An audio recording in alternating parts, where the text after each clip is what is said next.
Las sirenas no vinieron con una advertencia. Nunca lo hacen.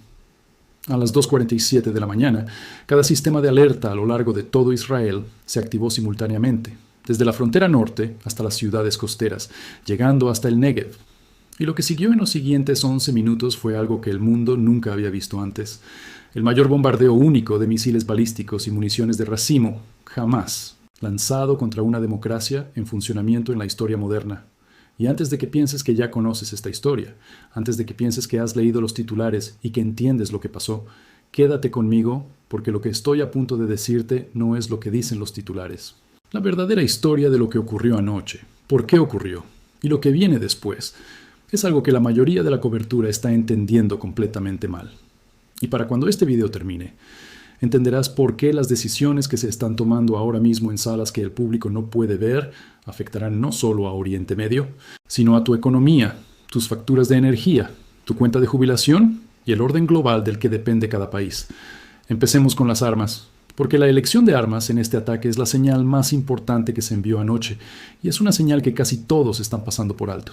Los misiles balísticos por sí solos habrían sido alarmantes. Irán ha disparado misiles balísticos contra territorio israelí antes.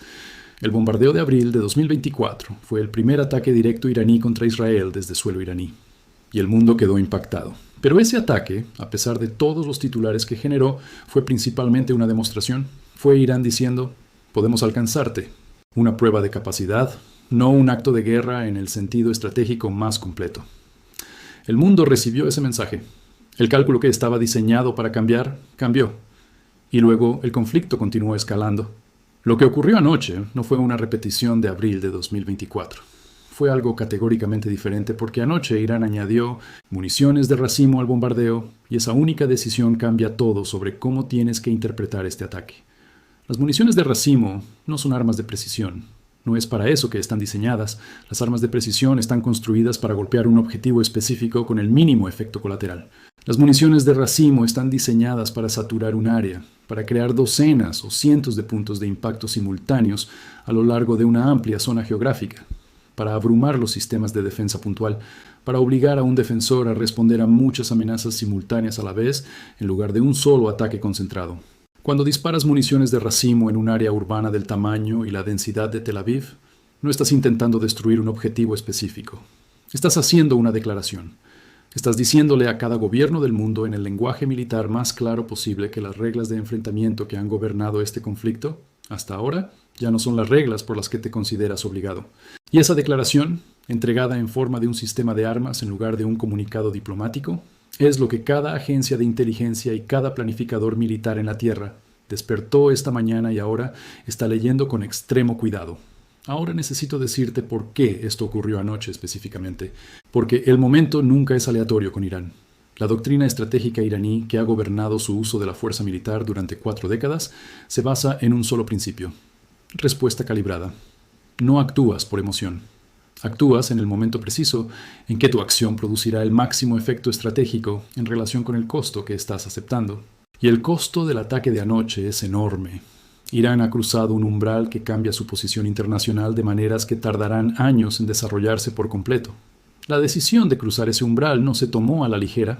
Significa que el beneficio estratégico que Irán calculó de este ataque se consideró digno de aceptar ese costo.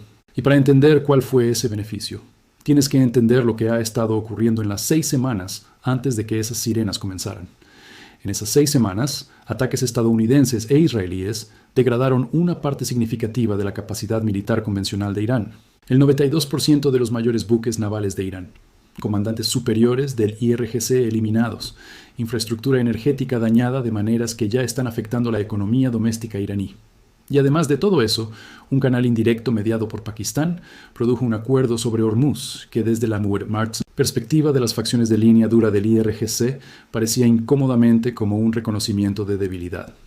Dentro de Irán, la presión política sobre el liderazgo supremo por parte de esas facciones estaba aumentando cada día. El argumento que estaban haciendo era simple y poderoso. Cada día que pasa sin una respuesta que demuestre la capacidad y la voluntad iraní, la creencia del adversario de que Irán puede ser degradado hasta la sumisión se vuelve más fuerte. Cada desescalada gestionada, que no viene con una demostración visible del poder iraní, reduce el valor disuasorio de todo lo que Irán aún tiene. El ataque a Tel Aviv es la respuesta a ese argumento interno.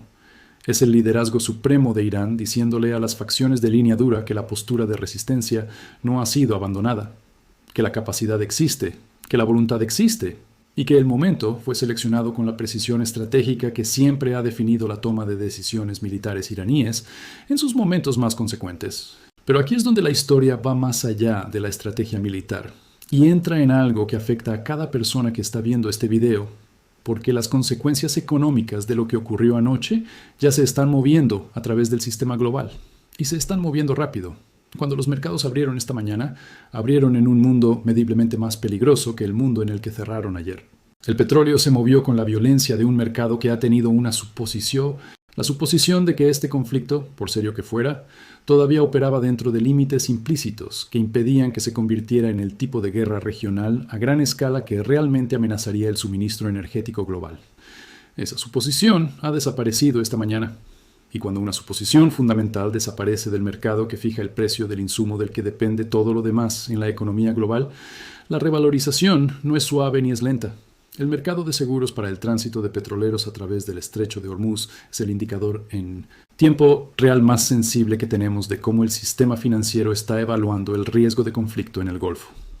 En cuestión de horas tras el ataque en Tel Aviv, los aseguradores que habían regresado cautelosamente a ofrecer cobertura para el tránsito por Hormuz después del acuerdo con Pakistán comenzaron a retirar esas ofertas. No porque Hormuz estuviera físicamente cerrado, sino porque el ataque señala una trayectoria de escalada que los modelos utilizados para fijar el precio del riesgo de nuestro conflicto no pueden acomodar dentro de sus parámetros existentes. Cuando los modelos de riesgo fallan, los aseguradores se retiran. Cuando los aseguradores se retiran, las primas suben a niveles que hacen que la economía del tránsito de petroleros sea marginal. Cuando la economía del tránsito se vuelve marginal, el flujo efectivo a través de Hormuz se restringe incluso sin un bloqueo físico. Se restringe a través del mecanismo de mercado de un riesgo no asegurable. Y esa restricción tiene el mismo efecto aguas abajo en la economía global que un cierre físico, solo que más lentamente. Si tienes una cuenta de jubilación, una pensión, un portafolio de cualquier tipo, sentiste el ataque a Tel Aviv en tus estados financieros esta mañana. Incluso si vives a 10.000 millas de Israel, ahora déjame hablarte de la trampa. Porque el ataque de anoche no fue solo una operación militar.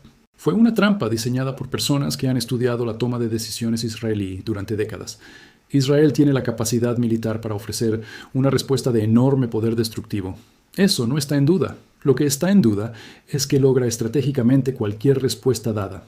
El argumento a favor de una represalia máxima inmediata es sencillo. La disuasión requiere una voluntad demostrada de imponer costos que superen cualquier beneficio que el adversario haya calculado de la acción original. Si Irán calculó que un ataque con municiones de racimo contra Tel Aviv valía el costo de la represalia israelí, entonces la represalia israelí debe demostrar que ese cálculo fue incorrecto. Los defensores de la represalia máxima argumentarán que cualquier cosa inferior a esa demostración es una invitación para la siguiente andanada y la que venga después. Pero el argumento en contra de la represalia máxima inmediata es estratégicamente más complejo. La represalia máxima corre el riesgo de desencadenar exactamente la escalada que el canal trasero pakistaní fue diseñado para evitar. Corre el riesgo de arrastrar a las fuerzas estadounidenses a una postura de conflicto directo en un momento en que la capacidad fiscal y política de Estados Unidos para un compromiso sostenido en Medio Oriente está en su punto más limitado. Corre el riesgo de fracturar la coalición internacional que ha proporcionado a Israel cobertura diplomática durante toda esta campaña. Y corre el riesgo de desencadenar respuestas iraníes contra la infraestructura de los estados del Golfo y posiciones militares estadounidenses de formas que expandan el conflicto a dimensiones que nadie tiene actualmente la capacidad de gestionar. La represalia máxima corre el riesgo de una escalada incontrolada. Una respuesta contenida corre el riesgo de un colapso de la disuasión. Ninguna respuesta es políticamente y militarmente imposible. Cada opción que Irán dejó a Israel es costosa. Eso no es un accidente.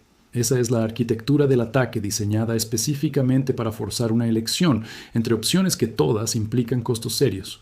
La posición estadounidense es la variable más importante en las próximas 72 horas. Lo que Estados Unidos haga y lo que diga que hará y no apoyará es la mayor restricción en la toma de decisiones israelí en este momento. Y esa posición en sí está limitada por factores que la hacen mucho más compleja que un simple cálculo de aliados en crisis.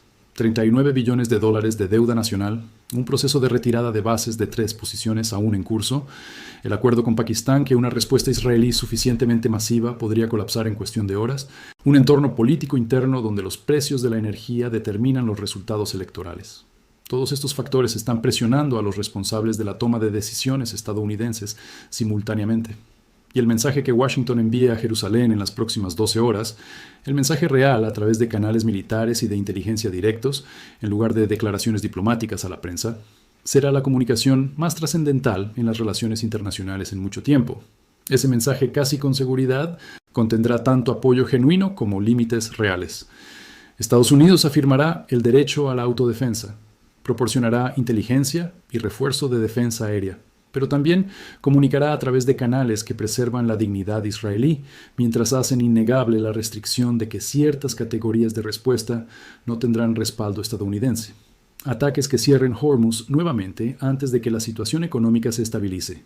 Ataques que eliminen cualquier posibilidad realista de un marco negociado de lo que queda del canal trasero pakistaní. Aquí es donde el apoyo estadounidense será condicional. Y los responsables de la toma de decisiones israelíes entienden la condicionalidad de maneras que sus declaraciones públicas casi nunca reconocen. Mientras todo esto se desarrolla entre Jerusalén y Washington, el resto del mundo no está quieto. En Moscú, el ataque de anoche se está analizando como evidencia de que la escalada en Medio Oriente está absorbiendo la atención global de maneras que reducen la capacidad occidental de centrarse en Ucrania. En Pekín, se está procesando a través del lente de Taiwán. Cada grupo de ataque de portaaviones en el mar Arábigo que no está en el Pacífico Occidental cambia el análisis de costo-beneficio en torno a Taiwán, de maneras que los planificadores militares chinos están actualizando en tiempo real. Y en Riad, Abu Dhabi y Doha, los estados del Golfo que han sido los socios regionales más importantes de Estados Unidos durante décadas, están observando la respuesta. Observando cuánto vale realmente el compromiso de seguridad estadounidense en un momento de máxima presión. La decisión que tomen sobre cuánto invertir en ese compromiso en el futuro estará significativamente moldeada por lo que observen en las próximas 72 horas. El escenario que mantiene despiertos a los analistas serios en este momento no es aquel en el que el conflicto escala limpiamente hacia un punto final definido. No es aquel en el que la diplomacia produce un marco y la violencia se detiene. Es el escenario en el que ninguna de esas cosas ocurre, donde Israel responde, Irán absorbe esa respuesta, y la dinámica interna de Irán produce una decisión de responder nuevamente, donde las consecuencias económicas de un conflicto sostenido a este nivel comienzan a acumularse de maneras que tensan el sistema financiero global, más allá de su capacidad para absorber el choque, donde 39 billones de dólares de deuda nacional estadounidense se encuentran con tasas de interés en aumento, se encuentran con petróleo por encima de $130, se encuentran con una economía global que ya está funcionando al límite. La próxima decisión israelí, la que se está tomando ahora mismo en salas que el público no puede ver, o bien se mueve hacia ese escenario o se aleja de él, porque hay una versión de esto que no termina en catástrofe, no se parece a una victoria para nadie. Se parece a un reconocimiento de que el camino actual conduce a un lugar que nadie tiene la capacidad de gestionar. Que la competencia subyacente entre las visiones estadounidense e iraní del orden regional puede continuar, pero a través de medios distintos a misiles y municiones de racimo, y la lenta acumulación de una deuda que ya está en 39 billones y en aumento. Ese marco es más difícil de construir esta mañana que ayer. La ventana en la que puede construirse es ahora más estrecha que a las 2:46 a.m., un minuto antes de que comenzaran las sirenas. Pero no se ha cerrado, y si se cierra en las próximas 72 horas, depende de un pequeño número de personas en un pequeño número de salas. Ahora entiendes exactamente lo que esas decisiones